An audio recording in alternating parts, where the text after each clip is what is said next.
Grabe ka maghuragok kung nagakatulog. Gulpi lang maglinong kag nagakadunlan o kung nagapisik. Pagbugtaw mo kun aga, bisan 8 ka oras ang tulog mo, daw ginakapoy ka sa gihapon. Kulang sa gihapon ang imo nga tulog. Basi may problema ka sa tulog o kung sleeping problem. Sunod sa kay Dr. Hygeia Mampautibon, isa ka adult pulmonologist kag nag-specialize sa sleep nga doktor, sa panahon subong gakabali wala na naton ang tulog kay kadamo sang aton ginakasakuan. Nagakalipatan ta nga basic need naton bilang tawo ang tulog. Sleep is something na neglect. Yes. Oo, because we tend to cope up with our activities during the day, and then over time, over the night, makonsume pagid nato ang atong activities, neglecting that sleep, no? Actually, ang sleep is one of the basic needs sa humans, no?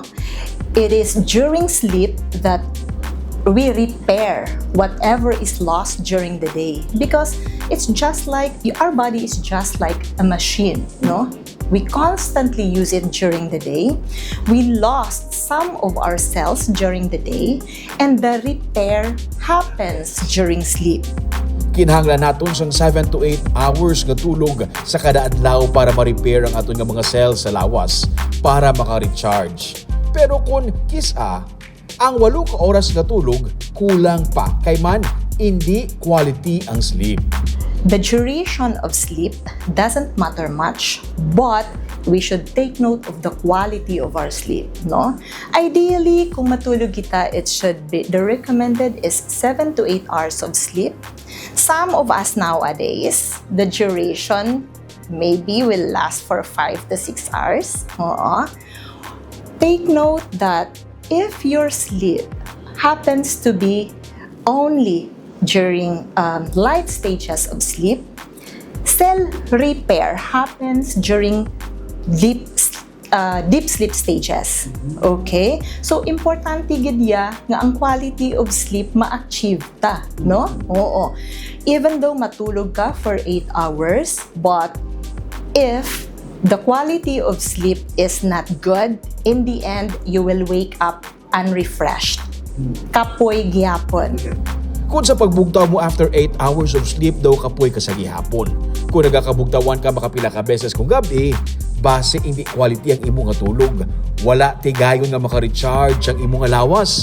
If you wake up kapoy gyapon, tuyo gyapon ka during the day, maskin pa ang imuha tulog, let's say you achieve 7 to 8 hours of sleep, then maybe there must be something wrong with your sleep quality, no?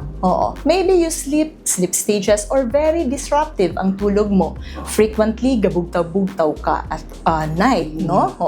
There are not necessarily that ang imuha bugtaw, it's full consciousness na bugtaw gid ka, but some others have this frequent microarousals. Meaning, microarousals, you are not fully awake, but your body is awake.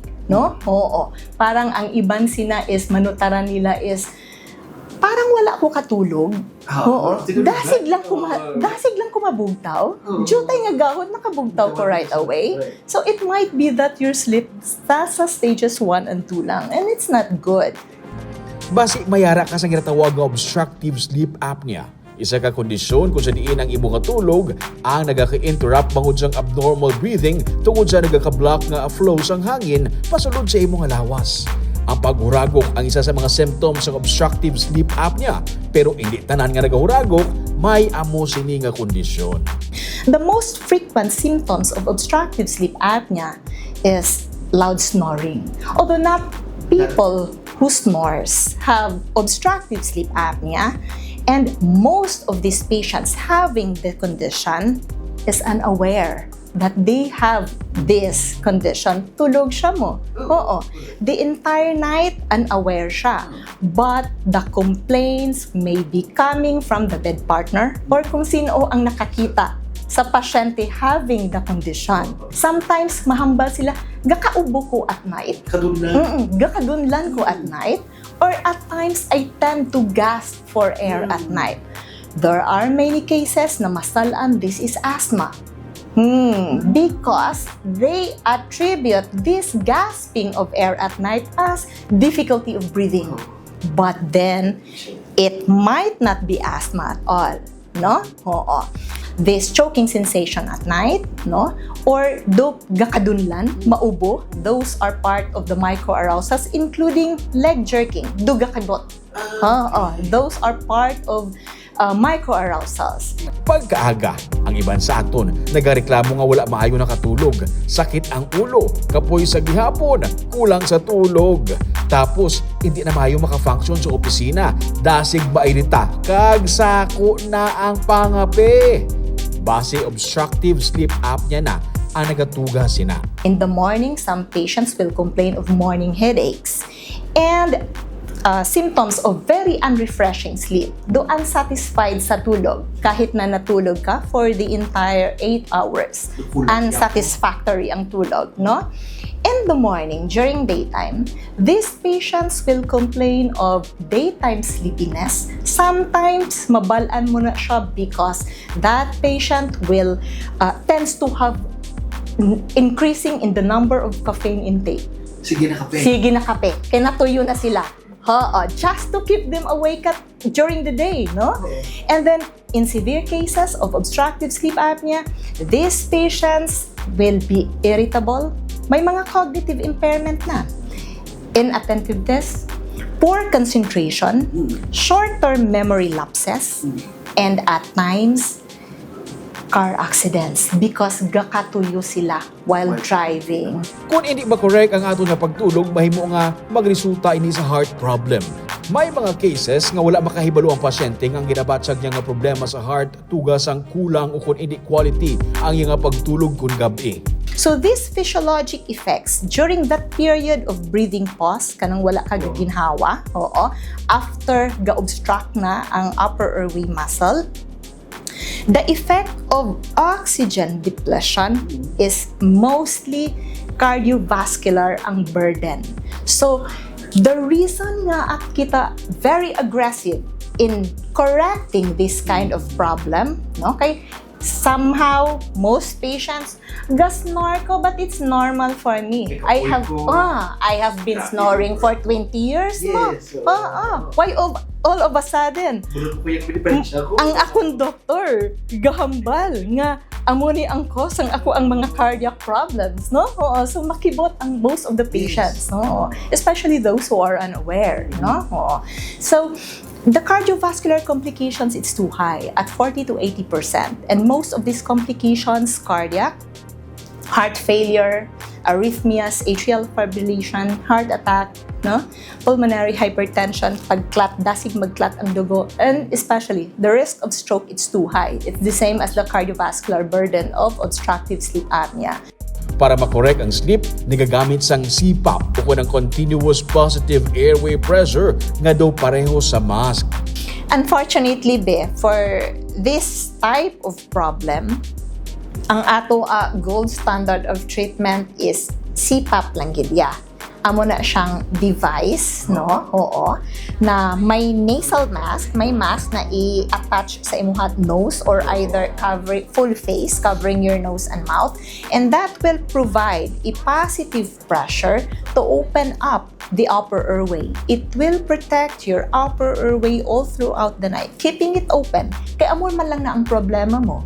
If open ang imuha upper airway all throughout the night, wala problema, hindi na magdubo ang imuhang oxygenation, blood oxygenation. Ma-abolish din ang imuhang snoring at the same time. Madula din na siya ang imuhang mga frequent nighttime awakenings, and for some, mag-improve din ang quality of sleep. Pero paano mahibaluan kung dapat ka na balang magamit ang CPAP o kung mayara ka na sa ginatawag na obstructive sleep apnea? Sa Riverside Medical Center, mayara sang sleep clinic. May kwarto kung sa diin, ginapo-overnight ang pasyente para matun-an ng iyang tulog. Kag makahatag ang doktor sa rekomendasyon kung ano ang dapat nga himuon.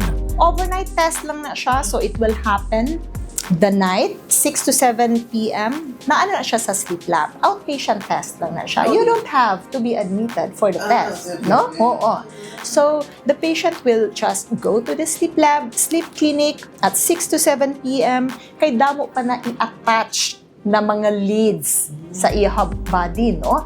There are leads attached to the head to determine kung tulog bagid ka or not, no? Kaya kung hindi ka tulog si patient during the test, wala pulos ang imuhang sleep study, no?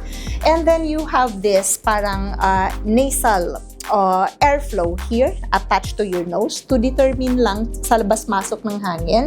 May microphone to determine the magnitude of your snoring. May pulse ox na kakabit de.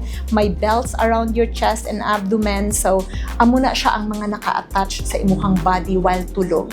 Oo. Other than that, wala na obrahon si patient. Tulog lang yun ang need, no? Para mahibaluan kung nag-develop na ang pasyente ng diferensya sa korason, may pilaman ka mga tests nga available sa Riverside. Kung ma-refer na sila sang doktor sa amon, ang first gid is gina ECG. Oh, pinaka-basic yun ang ECG. When you say ECG, anong kakatabo sa ECG? Electrical, na siya, ng function sang aton nga korason. So, may tracings na kag gina-interpret ina sang cardiologist. One thing that ang nami di sa aton sa Riverside is we just don't give the strip. Kag actually ang IM makabasa giya sang strip. Bata nga aton nga strip we don't release nga hindi mabasa sang aton nga cardiologist. Amo na ang diri sa amon sa Riverside. Sunod pa kay Dr. Tibon, ang tulog wala dapat ginabaliwala. Kay isagid ini sa kinahanglan ta bilang mga tawo. Important gid siya mo. Oo. Part gid na siya sa imuha, kumbaga if you have maintenance medications. Yes. Oo. It's as important as that. Oo. If nutrition is important din si sleep. Part of the basic human needs. For inquiries party sa sleep clinic, magtawag lang sa number sa ibabaw sang screen.